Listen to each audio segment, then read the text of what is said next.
Hi guys, it's Stephanie from the Well-Doing Mama, and today I'm going to share with you a curriculum review and flip through and walk you through the Good and the Beautiful Level 3 Language Arts. And so here's what it looks like. And I've actually used 3 editions. I think this is the 3rd. I used this when it very first came out with one of my daughters, and because she was just struggling with what we were using. And I really liked it, but it's a little disorganized. What are we going to do about that? But we got through it. And then I used the 2nd edition with my other daughter. And it was getting better. And this was a lot easier to use. And then this one is even better. And I really like this curriculum. And so I'm going to turn you around and flip you through it. And then I will come back and tell you what I really like about this. I'm using it for child number 6. Yeah. She's our 6th child, so 6th child to learn to read, 6th child to do language arts, and I've used quite a few different curriculums over time, and I definitely think this is my favorite for a variety of reasons. So let me flip you around and show you what's inside of it. Okay, so this is the course book that comes with Language 3 from the Good and the Beautiful, and then it also comes with a spelling book, practice book, and then it comes with 4 readers. Now, I only have 3 here because the one we finished, we went ahead and put away so that she doesn't have quite so much in her box. Which is the Timothy and the 10th Floor. Oh, it was so fun and so good. This one is the Kingdom of Kind. Again, a very good one. They have very good stories and morals behind them, so that's always really great. And what I like about these is that they have a teacher portion and a student portion. So we can get through the story a lot faster and give some more details because there's a portion that I read. So it's not a ton of reading for the child, but there's a portion, and it just is a really fun way for me to spend time with my kid and to interact with them. I actually, after doing this in 2nd grade with her, I started reading just a regular historical fiction book with my 4th and 6th grader. And I need to actually do that again, pull one out to read with them, because it's just fun to take turns reading a book together and exploring some information together. This also has phonics portions here and challenge words. And I was really impressed that when we got to the end of Timothy and the 10th Floor, that she could read all of the challenge words, because it just kind of keeps practicing and spiraling back through those challenge words. So when we got to the end, hold on, I'm trying to find the end of this one. We get to the last page here, and she could do all of the words without fail. And it was just really nice to see her learn some little trickier types of words. And I assume these are set up in a similar way. Yeah. And so there's Heather and the Highland Pony and the Journey of 5. That one looks really good. So excited to read those. I look forward to them, and so does she. So, and then our spelling book, I'll get to that in a minute. But so here is the course book. And this is where a lot of the information is. And it tells you on here, it covers phonics, writing, reading, grammar and punctuation, spelling, literature, geography, and art. So lots of fun little things put in here. It's a sprinkling of a lot of things, especially the geography and art. But it is enough to really help them start to learn some basic geography facts that could be easy to kind of skip over or miss. Anyway, let's look through it, and I'll show you kind of what we do and how we do it. So it will show you in here. Let me make sure that you can see what I have in front of me. There we go. It will show you what you need. It does have a Letter Tiles app and a Homeschool app that you can use. The Homeschool app has some books on there that they need to read. It also has some little audio or video instruction. I think it's video instruction for some of the grammar topics. And my daughter much prefers to listen to that person talk than listen to me. So she can get some grammar instruction from somebody other than me. It does here show you some extra items if you're going to make some of the food or some of the little projects. Everything's super simple. And if the food is more complicated, you can skip it. I don't know that we've had any food we've made this week. It looks like for Unit 3 there is. Then you have your table of contents. Oh, it does tell you here where you can find the answer key. I haven't really pulled up the answer key for this one, but it tells you where you can do that. It also talks about poetry memorization. We have not done the poetry memorization as part of this. We were going to be memorizing poetry for something else, and now we're not, so we may come back to doing poetry memorization. We'll see. Okay, and so here's our table of contents, and it goes through each unit. There are 4 units, and there's 120 lessons. So if you want to complete by the end of the year, what I do is I divide the 120 by 4, which is 30. And that means 30, when we're at lesson 30, we should be about a quarter of the way through where I want to be on the calendar for school-wise. I like to be done mid-May because our local schools get done about then. And so it feels behind, even though there is no real behind. But for me, it feels like we're behind if we're not done about the same time as the public school. Plus, the kids want to be out. And we have some long winters here, and it's nice to be able to get out when we can. And we love to celebrate spring and be outside if it's a nice spring. So that usually means that like late October, I need to be about a quarter of the way through. And then that helps us keep track of where we need to be.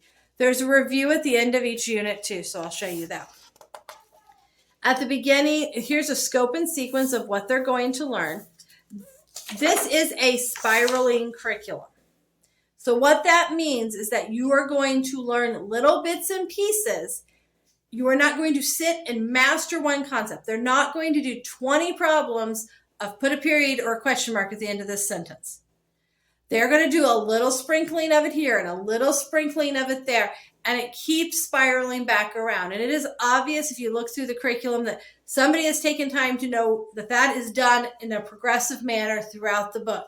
They have little editing exercises, which I'll show you, which really work well to help them with the punctuation and capitalization. And rather than just take one lesson and just hammer it home, they just do little lessons throughout the book on it so that they keep that actively in their mind. So I really enjoy the spiral approach. So you get to Unit 1, and it gives you an overview of what you're going to learn in Unit 1. And it has the spelling words. We found there wasn't always enough practice, so I found a couple of websites that have worksheets, or you can create little worksheets based on your spelling word list. And so we've done that with them too. But you can practice them. The Letter Tiles app is great for practicing. You can have them write them. You can have them spell them out loud. It does give some ideas. We just found we needed a little bit extra. And then so we'll look at a couple of the lessons. This is lesson 1.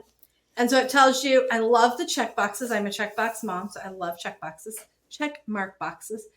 This says, complete chapter 1 of with the child in Timothy of the 10th floor, a phonics read together book. So you open the book, you read chapter 1. Complete this lesson. The subject of a sentence. And so you can use the app to play the video, or you can read through this part with them. Like I said, my daughter loves to watch the videos, so she typically watches the videos. Then there's lesson practice. Circle the subject in each sentence. Then underline the phrases that are missing a subject. Then we have a really pretty picture here. And then we turn and we have an artist study, so it gives some information about the artist along with some questions. And then up here it has an audio narration. I really enjoy the audio narrations for the artwork. It has these, I know, in the level 1 and then in level 3, because I am not good at looking at this picture and talking through it with my kid. Doing an audio narration of an art piece of artwork is not my forte by any stretch. So I love that they are already done and she can hear somebody do a really good job with it. It's just a great resource as a homeschool mom. I can't do everything. I don't have to do everything. I can let somebody else do it. And then over here, there's a little bit of creative writing, and it gives some words to use and it allows them to fill them in. And then that's the lesson. So notice this says independent work, so they can do that on their own. And throughout the book, my daughter usually does the independent work before I sit down and do the lesson with her. So that, because she's not usually my first child I work with during the day. So this is something she can work on her own and reading her book on her own before I get to her in the day. So that's kind of a nice, and then I go back and see my check marks. I like to go back and check mark. And then she always goes, I need your phone so I can listen to this. This is a fun one. This one was a poetry lesson where we read through some poetry. think we took turns reading the poems, and then we talked about the mood and talked about the rhyming of it. The lessons have a lot of variety. Some are going to be teaching a grammar lesson. This one is trying to teach summary. So you read the story and then we start summarizing it together. Very short story to summarize, not super long. This, they've been really working on the 111 rule. So it's just every few lessons has this little piece about 111. But instead of just having 20 problems on it one day and not seeing it again for 3 weeks, it's every, 4 or 5 days, maybe every week. Let's see what else. So there's just lots of different, here's commas and dates. And so talks about that, has a little practice. This is doing Thornton Burgess books. That's been really fun to read some of those stories. Now we haven't gotten to this part, but this is revise. We must be writing something if we're going to revise it. I was going to see if I could find one of the editing exercises because I do like the editing. There's some vocabulary built in. Oh, look, there's a plot outline. Oh, that looks fun. We must be writing a story. Like I said, we haven't gotten to these yet, so it's kind of fun to see what she'll be doing. Editing. I was looking for an editing exercise. I don't see one. Of course, when I want one, I can't find one for you. But they have editing exercises inside the books where they tell them how many problems they're going to encounter and they need to fix them. Then we get to a review. So a review, this one has a reading assessment. So I will time her and count how many errors she made. We'll redo it again in lesson 118. Then they do simply do the purple section. And if they get the purple section wrong, then we can do the yellow section. So it allows a chance to see what she knows. If she doesn't know, it gives a little bit of reinforcement for it. So that's an assessment day. And then we start a new unit, and it's just kind of goes throughout that way. As you can see, there's differences in the exercises. Everything doesn't look just the same. And the exercises are very short. So you can see this, pronoun, a plural noun. A reading summary with a reading and some questions. Irregular past tense. Short and easy to do. Everything doesn't have to be too drawn out, which I really enjoy. Okay, and then we have the spelling practice book. Let's make sure I can get that where you go. So the spelling practice book, you do about every other day. And so it has a fun riddle. We enjoy reading the riddles. This is usually where it says spelling rules, something that the book will tell me that I need to dictate to her. Down here's the sentence dictation. And I love this part.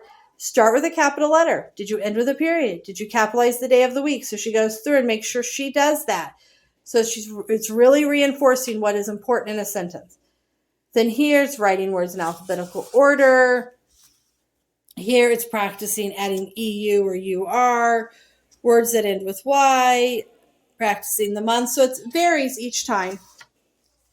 There's a variety of different little ways of exercises for this, but it definitely is a little way to reinforce spelling and some phonetic rules. Okay, so as you can see from my flip through of the Good and the Beautiful Language Arts Level 3, I really, really like it.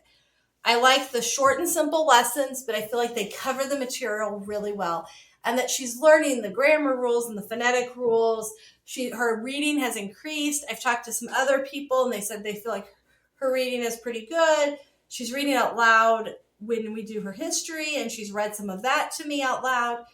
And I can see that she really is able to take what she's learned and applying it and really increasing in her fluency and speed with reading. And she's applying the rules that she's learning for spelling. So I'm really happy with the curriculum, and it doesn't take us all day. We have done some kill and drill curriculums. We have done Ron Staff for English. Now, my daughter that did Ron Staff for English is majoring in English in college and loves it. We just found that it was so many problems. And even if we got the problems in half, it just felt like it was so much. And then I had to grade it. And it's like I'm sitting there going through and grading all of these problems. Are the periods in the right spot? And they need to learn all of that. But we don't have to do 50 problems to know where to put the comma. We can do a couple here. We can do a couple there. And then we can actually edit something because that's real life application of it. So I really like this. We have used, I think now, all the levels. Yeah. I've used all the levels of the Good and the Beautiful Language Arts because I have 4 or 5 kids in those books. And I really enjoy the progression. The kindergarten and then the first grade. And she started language arts, Good and the Beautiful, in first grade, and has progressed very nicely through it. First grade was a little rough because it was a little more advanced than where she was really at, but I didn't want to move her back, so we kind of had to push through it. And she did really, really well pushing through it. And so I've just found that it has been excellent for our family. And then by 4th grade, it even increases more, and 5th and 6th grade increases more. And so I feel like they get a really great foundation all the way through. We have one son who's doing grade 7 right now. Their grade 8 is a little weird, so I'm not sure because it's book study, so we won't be doing that. I think we're going to take grade 8 and focus on writing, although that has nothing to do with language arts level 3, so I don't know why I just told you that, but now you know. Okay, so my mind is always thinking about what else we're going to be doing. So I do recommend this. Do the placement test, though, because some kids, depending on where they're coming in, may need to start a little lower, or you may need to go slower. I don't recommend necessarily going super fast. I've seen some people online that are doing like 2 or 3 lessons a day. The problem with doing that is that when you get to, let's say, 4th, 5th, 6th, even especially 6th, 7th grade, it is a maturity level issue. They need to be mature enough. So even if your kid maybe can do it and they can push through and do all the work, it may not be best maturity-wise to have them trying to do 7th grade work when they're, let's say, 9 or 10. Just let them be kids. Let them do just a lesson a day.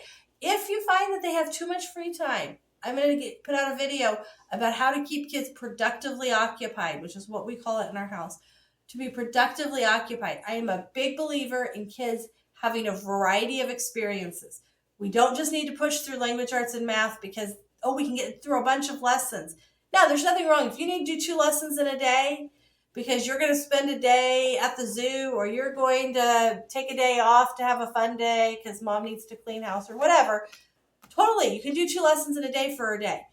But I don't recommend trying to get through all the books like super fast, and I'm going to do a book in half a year just because I can and my kid's able to do it. I've had kids that are able to do that, but you get to a point where their maturity just does not keep up with it. So do what works for your family, totally, but that's my opinion on it. So do love this curriculum. I highly recommend it. If you have any questions, please let me know, and I'm happy to answer them and share more with you. So have a great day, guys. Bye. Thanks for joining us today. Please leave a comment if you have something else you'd like me to talk about, or you have any questions. Please hit the like button and subscribe to see more videos about what we do.